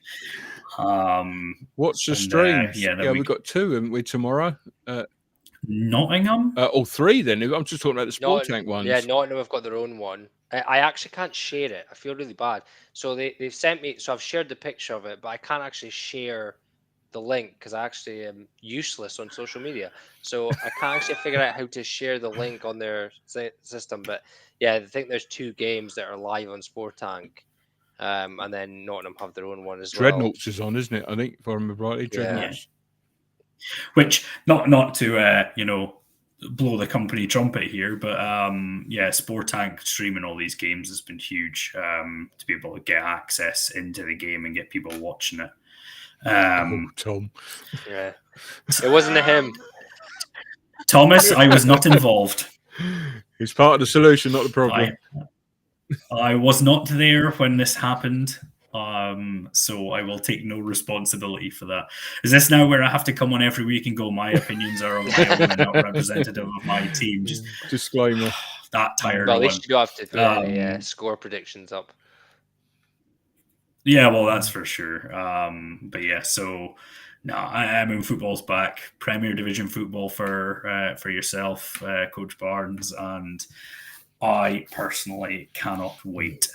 Well, let's keeping a close eye. We've done this a few times. So have you? Well, Craig's actually already said one here, but is there any bold or predictions you think are potentially maybe not bold that you think are going to happen this season?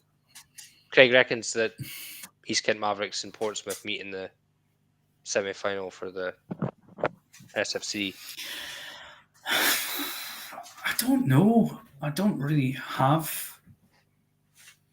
I was struggling this year, if I'm honest. I had a look through some of the teams, and I was thinking to myself, is there anything that I quite fancy here? But there really isn't much that I think will be Well, you see who wins each division. Yeah, Tom. We've obviously already done that. It's on our We've done our picks Instagram for if that. you want to rip it to shreds. Post a turd. Yeah, it won't be the first. Yeah. But yeah, I think I'm looking through the divisions. I'm thinking to myself, right, there must be something here that I can find. And the only thing I think is potentially an upset is I think that I've got the Aztecs down to win the division. I don't know if the Warriors will win their division. They've always been there. They've always been the best team, but the Aztecs have been getting closer and closer to them. With the EFL exploding now, like they've got more and more teams getting added, and they're getting closer and closer to the UK border. So do they like I say suffer because that's a bad word because they actually are going to a bet like probably a better level of football. Do they suffer for that, and or do Bristol put players over there and they suffer for that? I don't know. But that was the one I wasn't sure about that I've put. I think that Bristol might have a shot at the Warriors this year. But I really struggle to see like where there's surprises elsewhere. There you go. Look, Aztecs lost today against the Crusaders. Where are they from? I know they're from Amsterdam. What Europe. was the score? Amsterdam. What It was the was score? 25-0. Jeez. I have to say the Aztecs had a tiny sideline. There was barely 20 players there. They had backups in from the start, I suspect. They didn't move the ball very well. I'm sure James Wilford is working on the offense because the execution probably wasn't what they would expected. I don't know if Amsterdam have already started their season as well. They might be further down the road than Bristol, but it's hard to judge, though, is it? it's Because impossible. Europe is better than the UK. Unfortunately, it just is the case. You know, there no matter where you look, you seem to be seeing that some of these teams, especially these ones that are joining the ELF, there's some serious talent. You know, there's folk coming over that can't make the NFL, coming over and playing in these teams. Some of the coaches are ex Super Bowl coaches, so they're attracting some big time talent and players and coaches. Tom's comment there about UK Football Live League. If you're speaking about the one that's run by the two folk down in Newcastle, good luck. By the sounds of it, It's one now, isn't it? yeah, by the sounds of it, it's just one guy. But realistically, the Sportac have done a lot in these live streams for that. But no, I can't say myself. I don't know if there's any upsets or surprise shocks that'll come this year. it's Div 1. It will come from Div 1. Yeah. If like last year, where it was savage. Every week was a proper game of football. This is why Sportac, I think, are opening up the first 5 weeks. Or I mean, I don't know. I don't have any contact with them. But the first 5 weeks are all Div 1 games because they're the most competitive games. Last year the Premier stuff was terrible. It was horrific beatings being handed out, but at least you knew that it was going to be a fairly close game, unless we were playing, of course. But most of them were real battles. So that's where your shock's going to come from. I think there might be a shock in the I'm just trying to think. The one that Wembley's in with Blitz B. See, I've got Wembley to win that division. You've got Wembley to win that. I'm not sure. Portsmouth are in the central, aren't they? With Bournemouth, or I don't know anymore. Right, I've got. Let me see who we've got. You've got an east, haven't you? A central and a west. SF1 central is like London Hornets, and that west is Bournemouth, and that, and then the east is the Olympians. All right. So I've got Norwich to win the east. I've got Bournemouth to win the west, and the Stallions to win the central. Whereas Chris has the Hornets to win the central, Bournemouth to win the west, and the Olympians to win the east. That's we played a pre-season against the Olympians. They look a half-decent side. They might have too much if they can retain some of them. I mean, we've got one or two of their players, but if they can retain the core of their squad, it wouldn't surprise me if they beat the Devils. Yeah, I'm struggling to see anything that's like out of the ordinary. The one thing I will say before we go, because I'm going to have to scoot in a minute, is it's quite interesting to see. A couple of years ago, I mentioned that they were trying to kill off Division 2 football with the changes they were making, and they're they're succeeding. There's less and less teams in Division 2. They're moving more into Division 1 and becoming more of a kind of Prem tier, and then Division 1 tier, and the Division 2 teams are kind of, there's some of the bigger teams that have been moved back in there this year is a bit different, but the team level in there is a bit kind of the teams that you expect that have been in Division 2 for years and all this kind of stuff. And again, the prospect of this 9-player league was thingy, and I think it's a load of crap. Like, you go play flag, under 19s, whatever, but at the senior level, it just has to be the 11 on 11. There's no point in playing on 9 on 9 at this level. And realistically, as we've said before, there are teams in the same area as other teams that could combine, like Essex have, and that would help. Like, that would help the sport. Yes, it might potentially ruin Division 2 a little bit, but Division 2 is getting smaller and smaller by the year at the moment, and I think it'll be interesting to see what happens now. Cricket Pete's gone. We need leadership. We really need leadership. Yeah. Get someone to run the league full time, not BAFA, because they don't want to run it, and have someone who's actually going to provide a proper plan, not a 10-year plan that you know full well you're not going to get anywhere near the end of it. Put something easy wins for the first year, a 2-year plan, a 3-year plan, and then let's work on improving the product up the top. I will give them credit for one thing. They finally decided to move the transfer window up, but they didn't. They didn't move it far enough. So they've moved it from July to the end of May, right? Which is a great move, because I've always said this, that unless you are moving to a totally different area of the country, then you shouldn't be changing teams. You have all off season, October to February, March time, to choose your team, to go to different teams and try them out. Once you're at a team, if they suck, tough shit, you stick with them to the end of the season, and you move to another team. You don't leave them hanging, and that moving that timeline up will hopefully not allow for some people to see that their team, maybe there's a team 30 minutes away, they're like, oh, this team might have a chance, and move. But they should move it up. Like, once you've committed to a team, middle of April, once you've committed to a team, by the end of April, you can't shift. Unless it's for a genuine reason, a moving house, moving job to a different place altogether, moving way out of division, any of that kind of stuff. But it's always been a problem in the leagues, is this whole moving after 5 weeks because that team down the road's got a better shot at something. It happens all the time. We all know what happens. Moving that transfer window up so that it doesn't allow that pretty much nullifies that in a oneer. They just have to sit on the sidelines for the rest of the season. If you're not happy playing for the team that you chose, you don't play. Tough shit, And that I'm very across. I don't have a grey area. I've always been like that in sports, with my sports teams and teams that I've been part of, teams that I run. You have a set standard, and that set standard doesn't move. It's the same with this transfer. I really hope they move this transfer right up to the end of April. Just say, like, once you've picked a team, that's it. Unless you have a damn good reason for wanting to shift, then no, you just sit the rest of the season out, and that's tough. I so hope that happens. That's my rant.